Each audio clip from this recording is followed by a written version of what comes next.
Hello नमस्कार everyone सबैजनालाई स्वागत छ र आज फेरि रमिता चन्द ऋतु भ्लगमा म आफ्नो एउटा भ्लग ल्याएर आइसकेको छु र पछिल्लो भ्लगहरू तपाईँहरूले देखिराख्नु भएकै छ। मैले चाहिँ प्राय मेकअप सम्बन्धीको भ्लगहरू चाहिँ लिएर आउने गरेको छु।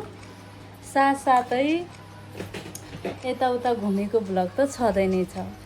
सो आज पनि म आफ्नो मेकअप गर्नेछु र यो क्लासहरू जस्तै भएको छ मेरो लागि। म बिस्तारै सिकिरहेको पनि छु। Let's start guys. र यति बेला चाहिँ म पुरा रफ्तारमा मेकअप गरिरहेको छु। मेकअप गर्न कसलाई मन पर्दैन र आखिर राम्री हुने त सबै नारीको अधिकारको कुरा हो भन्दै म चाहिँ खतरनाक मेकअप गर्नुपर्छ भनेर मेकअप गरिरहेको छु। तर यो मेकअप गरिसक्दा यति बेलासम्म चाहिँ मैले कुन ड्रेस लाउने भन्ने चाहिँ फिक्स गरेको छैन। बिस्तारै हुनेछ त्यो पनि।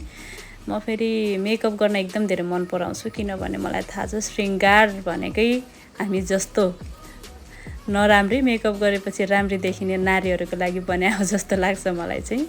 नर्मल हेर्दा नराम्री, तर मेकअप गरेपछि राम्री ठिकै जस्तो देखिन्छु म पनि। र अफकोर्स मेकअप त मलाई एकदम धेरै मनपर्छ। सो हेर्नुहोस् मेरो फाइनल लुक कस्तो निस्किने छ, तपाईँको प्रतिक्रिया के हुनेछ त।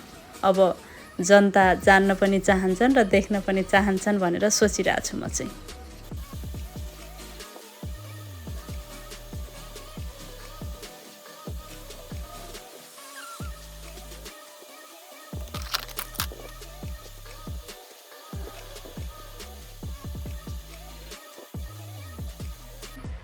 अब यसलाई क्लिन गर्नुपर्नेछ के।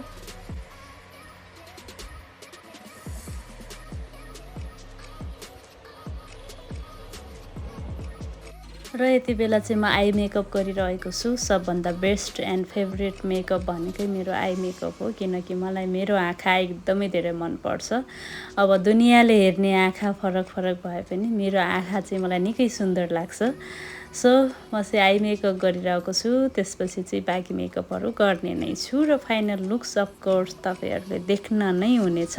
इफ कोहीजना मेकअप गराउन चाहनुहुन्छ भने सस्तो, विश्वासिलो र भरपर्दो सेवाको लागि रमिता चन्द ऋतुलाई अवश्य सम्झिनु होला भनेर भन्न चाहन्छु है। किनकि मैले राम्रो मेकअप गर्छु भन्ने कुरामा म विश्वास गर्छु। किनकि सबैभन्दा पहिला आफूले आफूलाई कन्फिडेन्टका साथ प्रेजेन्ट गर्न सक्नुपर्छ, त्यसपछि मात्रै अरूले विश्वास गर्ने कुरा रह्यो। आफैले विश्वास गरेन भनेपछि अर्कोले आफूलाई विश्वास गर्ला र राम्रो भन्देला भनेर सोच्नु भनेको मूर्खता हो जस्तो लाग्छ मलाई चाहिँ गाइज। त्यही भएर म चाहिँ एकदम कन्फिडेन्टले भरिएको मान्छे हो। मलाई धेरै विश्वास गर्छु, त्यसपछि मात्रै अरूले मलाई विश्वास गरून् भन्ने चाहन्छु। र म सधैँ एउटा कन्फिडेन्ट नारी भएर अगाडि बढ्न चाहने मान्छे हो, नारी हो।